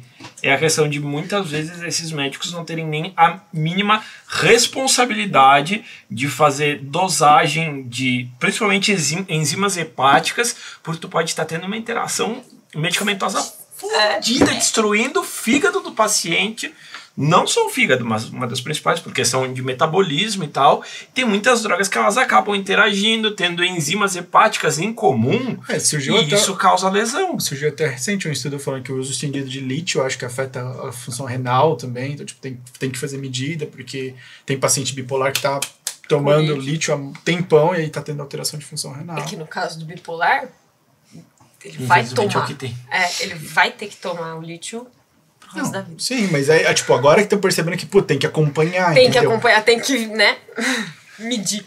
É a mesma coisa para antipsicótico, alguns antipsicóticos com obesidade, tá ligado? Ferra o metabolismo da pessoa, a pessoa ganha 20 quilos em um mês, ele tem que controlar, porque senão. Olanzapina. Já falo de obesidade, tinha uma medicação que ela entrou no mercado como uma droga para controle da obesidade. Ele era uma droga que ela entrou no mercado com o nome comercial de Acomplia. O que esse Acomplia é? Ele é utilizado na academia em pesquisa, inclusive a minha linha de pesquisa ela pode utilizar isso, que é em canabinoides, que ele é inicialmente acreditava-se que era um antagonista, uma droga que bloqueia o sistema canabinoide dos receptores CB1. Então, bloqueia o funcionamento de receptor CB1. Só que, com o passar do tempo, descobriram que não é, que é um agonista inverso, mas isso é outra conversa. Só que o que essa droga fazia? Ele inibe, mas não inibe. Não, é o contrário. O agonista inverso é o contrário disso. Não vou fazer o que eu tô mandando. Não. É mais complicado. Porque assim. Então ele é inverso do que ele fala. Eu não vou fazer o que vocês estão mandando, mas eu vou fazer se vocês saberem o que eu tô fazendo. Não, é que assim, ó. Ele vai falar. O agonista, ele vai dizer sim. O agonista inverso vai dizer não, te fode. Miss. Ele vai falar isso. E entendeu? Você pegou a piada? O antagonista vai falar não. Falou miss. Não, tô aí. Não quero papo. E aí, o que acontece? Essa droga ela foi pro mercado como uma droga para emagrecimento. E funcionava muito bem. E a galera perdia, tipo, em 3, 4 meses, 20 quilos. Reduzia a circunferência abdominal absurdos. Ótimo isso, não concorda? Parava de usar. Não é esse o ponto. Efeito adverso. O que ela fazia? Ela foi, para ter uma ideia, antes de eu falar, ela foi retirada do mercado pela própria empresa. Você deu o nível da bosta. Olha, fudeu o fígado da galera. Fígado de menos. Casos de suicídio altíssimos, depressão super profunda. É verdade, eu já li sobre isso. Por quê? Vocês lembram que eu falei antes sobre o sistema endocannabinoide, modular o funcionamento da dopamina. Não só dopamina. Tudo. Uhum. Pensa que tu tá com todo o teu sistema nervoso jogado para baixo. Delícia. Funcionamento dele jogado para baixo. Isso é muito tóxico, mas tá magro. Sociedade só... Você tá magro, você tá morto, mas você tá magro. Morto não engorda. Eu vou me matar, mas tô magra. Exato. E não é que fazem? Bosta, mano. E aí, esse é o problema de questão de drogas aí serem vendidas indiscriminadamente, e que foi um caso. A própria sibutramina, que também é uma droga bastante conhecida a gente, TDAH. Mudou todo o foco, a gente tava falando de TDAH, já tá falando de obesidade. Mas a gente tá falando de efeito colateral de medicamento. Exato, e aí também a própria sibutramina, mesma coisa que... Na verdade, você tá falando mal de médico. Também. Também, ela tem vários efeitos adversos. Tem muita gente que pode morrer por causa de sibutramina. Pode ter uma overdose. Ataque cardíaco. O próprio Venvance, as anfetaminas no geral, elas podem te fritar. Exato. Por isso, gente, não tomem pra ir pra balada E principalmente não misturem com álcool. Não mistura. Nossa! Álcool. Meu professor de psicofármaco, quando Nunca misturem psicofármacos com álcool. É uma das piores coisas que as pessoas podem fazer. Pelo menos 24 horas de De janela. janela, isso. Não, mas não adianta. Pensa numa Ritalina da vida, mesmo a LA que você precisa tomar todo dia. Você não pode beber. Ah, sim. Sim. Mas uma coisa que tenho pra mim, que não é ideal tu fazer o uso do psicoestimulante todos os dias. Porque tu acaba ficando resiliente. E eu sou um exemplo de pessoa que passou por isso. O Ritalina não me faz efeito. Putz. Eu cheguei a tomar 40 mg de Ritalina LA por Caralho. dia, que é a dose mais alta, não me fazia efeito. Tanto pro Venvance. Eu tinha mudado pro Venvance e eu voltei pra Ritalina no passado. Eu fiquei... Meu diagnóstico foi em 2011. 2011 até 2015 eu fui na Ritalina. E em 2015 ela já não estava mais fazendo muito efeito. 2015, 2016. 2016 eu entrei no Modafinil. Eu fiquei com o Modafinil por um bom tempo. E tava muito bom. Ainda tá, até ano passado, né? Não, até São 2020. Ah. 2020. Sem noção de tempo. 20 e 21. Enfim, aí consultei com o médico, me deu Venvance. E foi como quando eu comecei a tomar Ritalina lá atrás. Foi muito bom, eu conseguia funcionar, conseguia produzir, coisa que eu já não estava conseguindo fazer nem com o Modafinil. Porque o Modafinil, ele é uma droga de terceira escolha. Não é, tipo, nenhuma uma escolha inicial. E por conta da dificuldade de encontrar o Venvance, eu conversei com o meu médico e a gente tentou a Ritalina. Tava tomando, me deu algumas receitas de Ritalina LA de 30 mg. Comprei, 30 mg já é bastante. Tomava? Nada. Tanto que tem... A Juliana sabe, ela me escutou reclamando muitas vezes. Eu entrei num quadro, uma frustração muito grande por conta de não ter motivação para funcionar. Tá começando em uma depressão, né? E tava bem ruim. E aí eu voltei pro Venvance e a minha vida voltou a funcionar. E tipo... Mas por quê, galera? Porque eu tenho uma porra de um transtorno que me faz ser assim. Ele tem um transtorno, tá bom? É diagnosticado. E tá bom? eu acho que é isso, a gente tem que fazer essa conscientização de, tipo, cara, o medicamento, quando usado da forma correta, Exato. ele é uma ferramenta terapêutica muito, muito boa. Não só para o TDAH, para qualquer transtorno psiquiátrico. Sim. A questão é justamente ter essa modulação ali de como usar. Porque, desculpa, se eu vejo um paciente que está tomando 7 psicoativas de uma vez só, o cara diagnosticou errado. Com certeza. Exato. Ele diagnosticou errado. E aí ele tá tampando buraco com remédio, de coisa que era sintoma. Percebendo, né? Não tá percebendo. O que eu acho, tipo, talvez combinação de 2, 3 medicamentos, ok. Às vezes desde que seja uma coisa super bem estudado pro caso do paciente. O médico estudar o caso do paciente. Eu acho que tu precisa utilizar essas 2 medicações combinadas e essa aqui como uma medicação terciária. Ok. Mas enfiar remédio atrás de remédio e vai.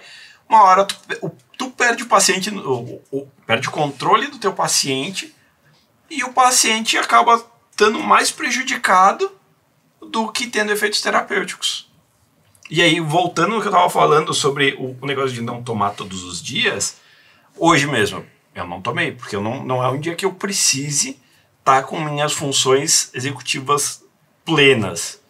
É um dia que eu não tenho coisa tipo, de trabalho, coisa que eu preciso estar focado para fazer. Tanto que provavelmente vocês vão ver que em diversos momentos eu pareço que não estou muito ligado aqui. E que porque é uma coisa que eu acho que é bom para mim, porque eu não vou estar utilizando a medicação no momento que eu não preciso. Isso é uma coisa que eu acho que é uma conscientização que o paciente tem que ter em torno do seu problema, porque aí tu ajuda a te prevenir de entrar num quadro de adição, porque tu não tá entendendo que tu precisa da droga todos os dias para funcionar. Não sei se vocês entendem, mas Não, faz total por sentido. exemplo, tem um caso que não tem nada a ver com isso diretamente, mas um caso de um professor bastante famoso que estuda drogas, o Carl Hart, que ele é um usuário recreativo de heroína. E ele se declara como usuário recreativo de heroína. E ele é professor numa universidade bastante conceituada. E ele é um usuário recreativo. Por quê? É a questão de tu saber o momento de usar. É tu usar aquilo como uma coisa no momento que tu tá usando. Não ter a necessidade de fazer o uso daquilo. Mas para conseguir chegar nesse nível... É uma coisa que tu tem que ter um autoconhecimento muito grande. Gigantesco. A maioria das pessoas não tem, beleza? Então, não, é porque eu acho Claro, que... o pessoal vai ver isso aqui, não. Não, mas eu acho que o exemplo que dá pra gente usar muito legal com isso aqui, daria pra um outro vídeo, mas é que tem aquela teoria do vício mesmo, né? Tem uma teoria que foi cunhada com vício que mostra que a dependência química, ela não é simplesmente... Química. Exato, né? Nessa coisa de, tá ativando meu sistema de recompensa, senão, então eu vou ficar fissurado. Porque senão pessoas que fazem cirurgias e tem que tomar Exato. morfina, O exemplo foi viciadas. exatamente esse. Tinha muito ferido de guerra que durante os períodos de guerra tinha que tomar quantidades cavalares de morfina por causa de dor mesmo. Assim, morfina mais purificada do que a galera que usa na rua, e quando voltava, não estava viciado. E a ideia é justamente essa, de que a ideia do vício em drogas, ela é muito mais de uma questão de conexão social, né, de rede de interação social, de apoio social e afetivo. De sentimento de pertencimento. Exato, do que necessariamente essa coisa de ativo o meu sistema de recompensa. É uma questão muito ambiental, né? Exato. Quando fala ambiental, envolve tudo isso. Exato. Não sei, falando nisso, pega só o gancho.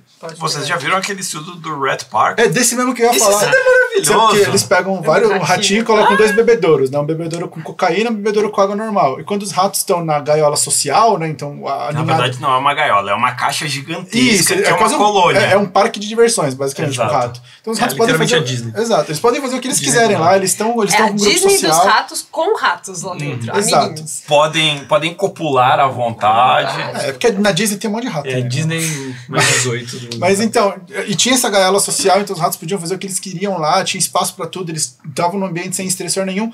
Nenhum rato tomava água com cocaína. Eles não era nenhum, mas o número era muito baixo. Tipo, ninguém morria tomando cocaína. E aí, em gaiolas padrão, compensação, O rato tomava cocaína até morrer. fritado. A gaiola padrão que a gente quer dizer é uma gaiola sem estímulos, o rato ele tava sozinho, então ele não tinha... Não é sozinho, ele é agrupado com alguns outros animais.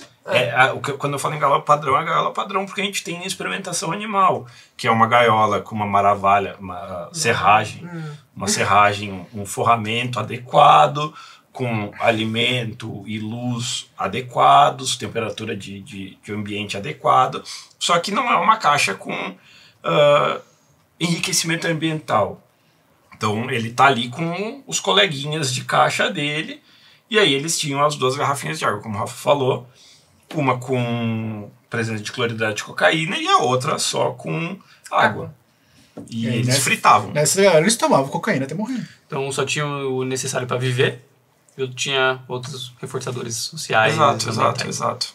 Então a ideia da adição é justamente essa, né? De que a gente precisa de todo animal social precisa desse ambiente, como o Eduardo colocou muito certo, né? Desse ambiente enriquecido de estímulos para a gente conseguir funcionar, né? Então, quando a gente pega uma pessoa que afundou nessa questão de vício, muitas vezes ela teve esse retraimento social, ela tem esse isolamento, são comportamentos típicos, né?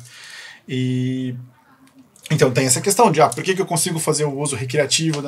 Porque você tem esse controle, né? Se eu tenho um ambiente social favorável, eu não vou precisar entrar tipo, não tem necessidade, a pessoa não sente a necessidade daquele vício. Uhum. Pegando ainda esse gancho do ambiente, né, vamos duplar ele aqui, e uma coisa interessante que a gente pode trazer do TDAH, né, então por que, de novo, a gente passa de 5% em crianças a 2,5% em adultos? Porque tem uma influência do ambiente muito grande em como a intensidade do TDAH vai se manter ao longo da vida daquele indivíduo. Tanto é que uma das principais escolhas de tratamento terapêutico com crianças, principalmente crianças de 6 anos, 5 anos menor, não é o uso farmacológico, tá bom? Então, assim, se você tem um filho de 6 e 7 anos... Menor de 6 anos nem trata TDAH. Em teoria, nem devia fechar diagnóstico. Em teoria.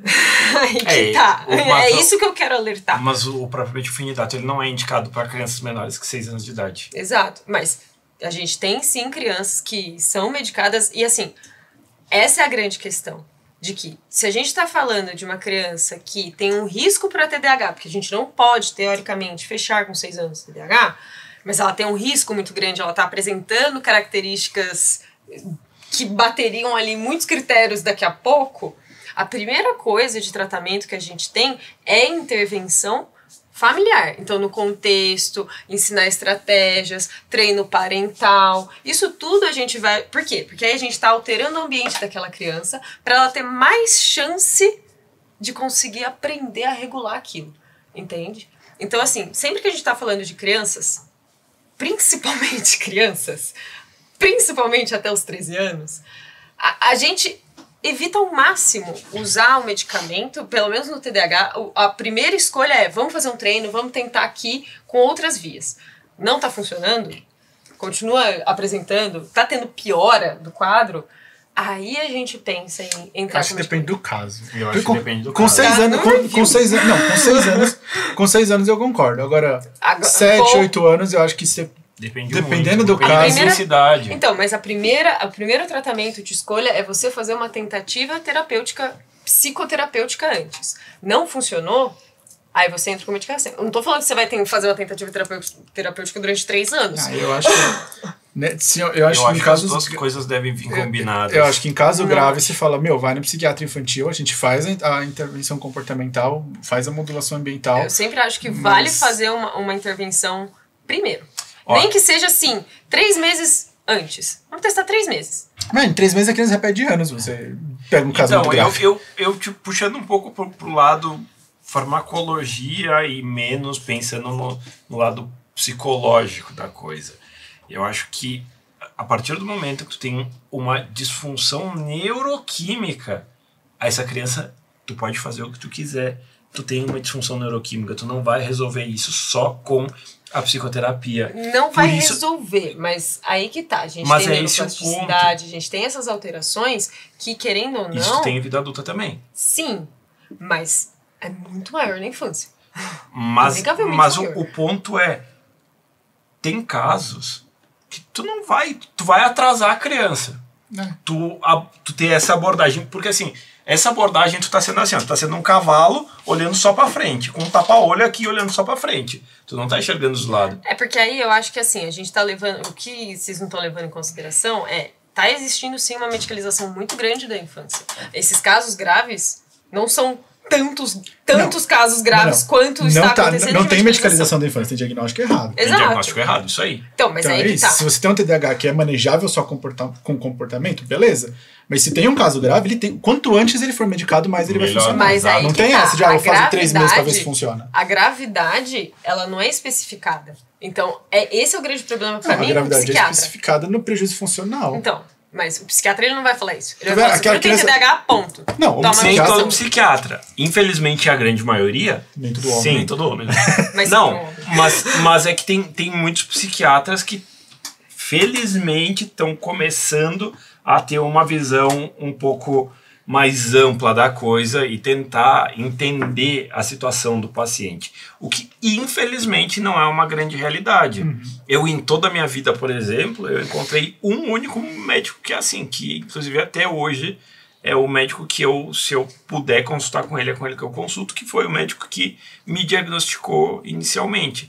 Porque em um outro momento eu tive que consultar em outros momentos, que entraram com medicações que não tinham nada a ver, depois eu já ter o próprio diagnóstico, me prescreveram valproato de sódio, que não faz sentido nenhum.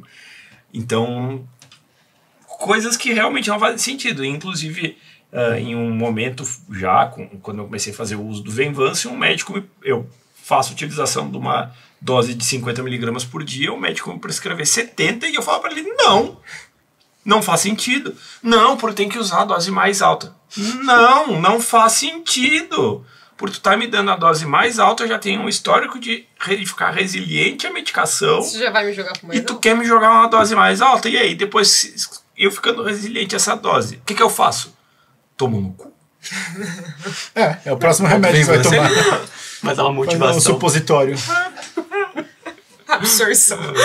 Mas eu concordo com o Edu. Eu acho que tem que fazer sempre a avaliação funcional da criança. Então, mas pra mim, se é um o caso grande muito problema grave, se a gente acabou. está falando da grande maioria da população e a grande maioria dos psiquiatras, eles não fazem essa avaliação de intensidade. Nem os pais fazem a avaliação de intensidade, nem os psiquiatras. Mas aí Então, eu posso apontar o dedo para vocês e falar que vocês psicólogos poderiam fazer uma coisa para melhorar isso, vocês talvez tentarem trabalhar mais próximos dessas pessoas que não têm muito entendimento, pra gente não falar coisas um pouco piores, e tentar melhorar o como um todo em relação ao paciente de vocês, porque afinal ele é um paciente de vocês junto com o psiquiatra.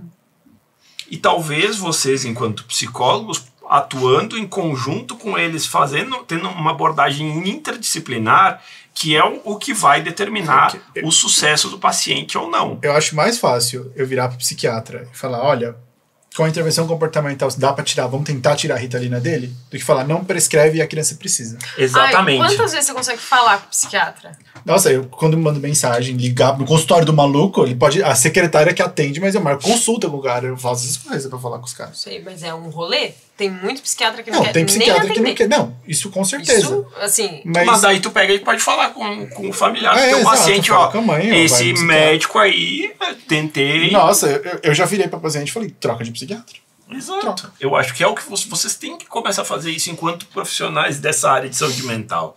Porque, mal ou bem, a área da saúde, não só na parte da saúde mental, a área da saúde como um todo, ela exige cada vez mais uma interdisciplinariedade. Sim. E, infelizmente, tem muitos deuses, porque é o que eles acham que eles são, que eles acham que eles não precisam dos outros profissionais da saúde. E o sucesso do tratamento de um paciente é 100% dependente de uma abordagem interdisciplinar, porque o médico sozinho ele não faz nada. Ele pode achar que ele faz, mas não é ele que vai fazer o paciente ter um sucesso na melhoria do quadro dele. O médico, eu concordo muito com o que você falou. O médico dá diagnóstico. O médico, eu tenho uma visão que também, novamente, bem impopular, que o médico é um técnico em saúde, ponto. Nossa senhora! E aí, por quê? A formação do médico é uma formação técnica, a formação do médico não é uma formação científica. Então, pô. Mas é verdade, a gente nós três fazemos pós-graduação num complexo hospitalar. Médico é o que tem menos em todos os laboratórios. Não tem médico. O departamento de neurologia, o mestrado em neurologia, tem 2 neurologistas. O resto é tudo fisioterapeuta, psicólogo, fonoaudiólogo. Não tem. Poucos Psicobiologia, tinha um psiquiatra na nossa turma de princípios. Ah, é verdade. Tinha um psiquiatra. O resto era tudo educador físico, fonoaudiólogo, fisioterapeuta, psicólogo. Porque A a gente formação que vai atrás médica, disso. a formação do médico, eles são, se tu parar pra pensar na lógica, eles são técnicos. Porque eles sabem técnicas, eles têm abordagem técnica. Uma cirurgia, eles aprendem uma cirurgia e eles executam ela. O que é isso? Técnica. Não sei se vocês concordam. Porque é o que eles fazem. Só que existem médicos que têm sim uma formação científica? Existe. Não são... A maioria. A indescritível minoria. Então, a cada 100 médicos, vai pegar 10 que tem uma formação mais voltada para a parte científica. Nessa eu dou muito apreço, por exemplo, o programa de residência lá da própria Unifesp, né? De que os casos, pelo menos do grupo que eu participo, putz, tem uma reunião científica filha da mãe, sabe? O preceptor sempre traz estudo, vai em todos os congressos que tem, fala, então, no congresso tal, estão discutindo o uso de tal medicamento por causa disso.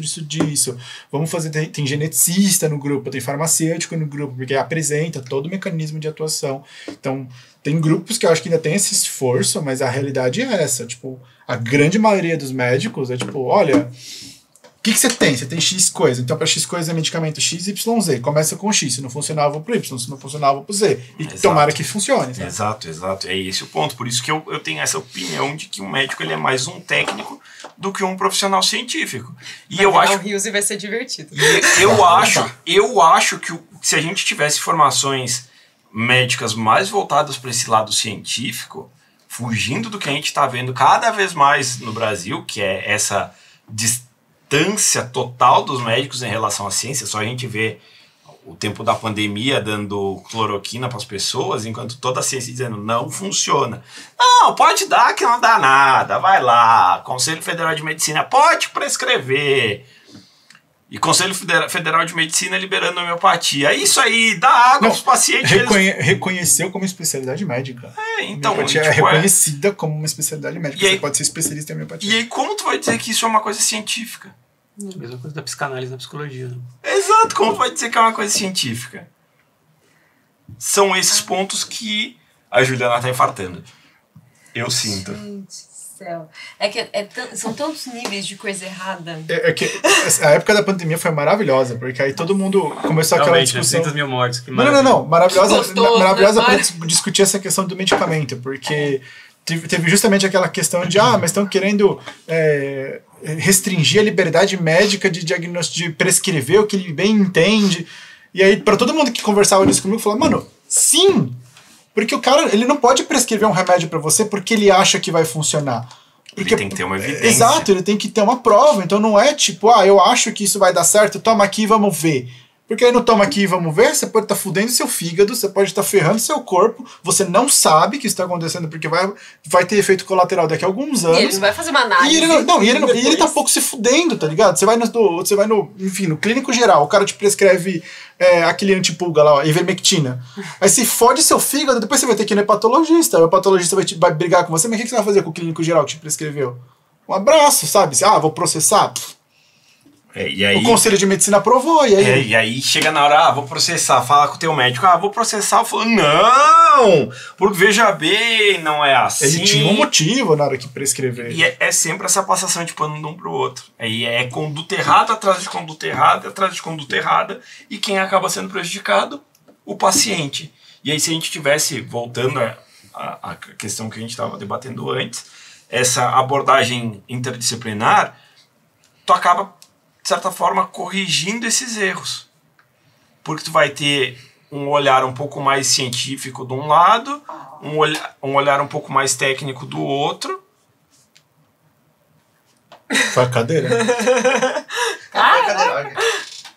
Não fez, ó. Não, eu não tô fazendo, mas a Calor fez. Ó, tô fazendo. E aí tu acaba consertando toda essa situação, problema. Por isso que eu digo, vocês deveriam, enquanto classe, não enquanto profissionais, mas aí ser mais próximo daquela outra classe que acha que é Deus. Cara, eu arrisco dizer que a formação da psicóloga ela devia ter muito mais peso em psicofármaco, justamente para quando o psicólogo sai pro consultório, ele conseguir fazer uma coisa que, por exemplo, eu e o Fernando, eu pelo menos sinto que a gente tem uma segurança muito grande de fazer, porque a gente teve uma aula de psicofármaco relativamente boa, que é justamente isso, tipo, o que te prescreveram? Qual foi o diagnóstico e o que te prescreveram? Não faz sentido você estar tomando esse remédio. Paciente autista tomando esse Talopram. Mano, por quê? Qual que é a lógica de você dar esse Talopram pro paciente autista de 6 anos, sabe? Por quê?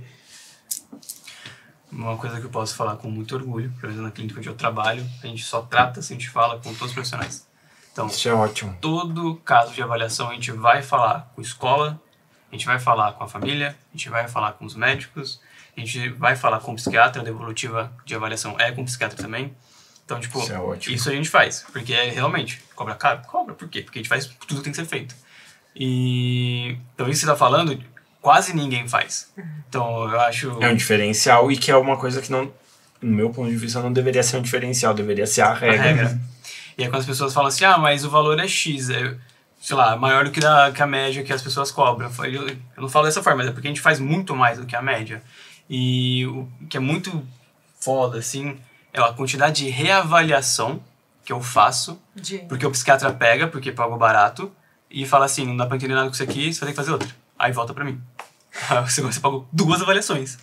Então, são poucos os que fazem isso, mas a gente tende a chegar nesse nível mesmo, de estar conversando com o psiquiatra e às vezes faz até um acompanhamento pós-avaliação, que não é nem só na psicoterapia, né? A gente está falando da avaliação neuropsicológica, mas na psicoterapia também.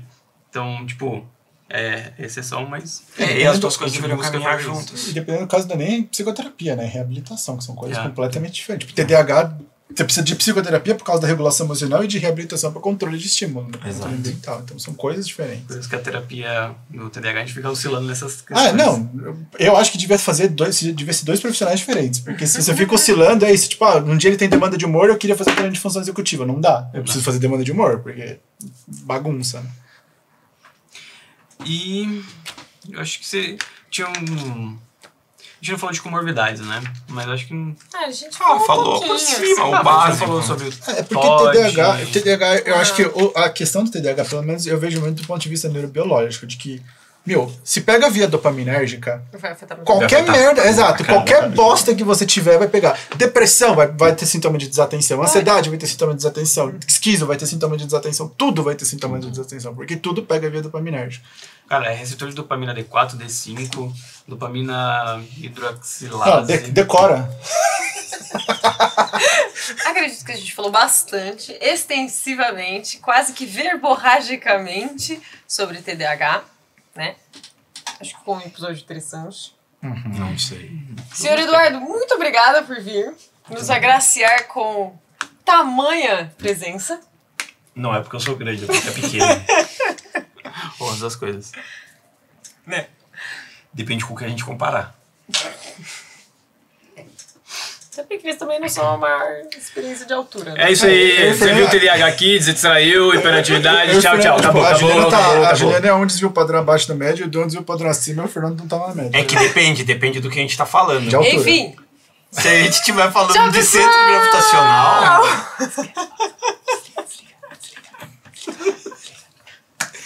Bom, obrigado por assistirem e até a próxima, pessoal. não sei se eu volto.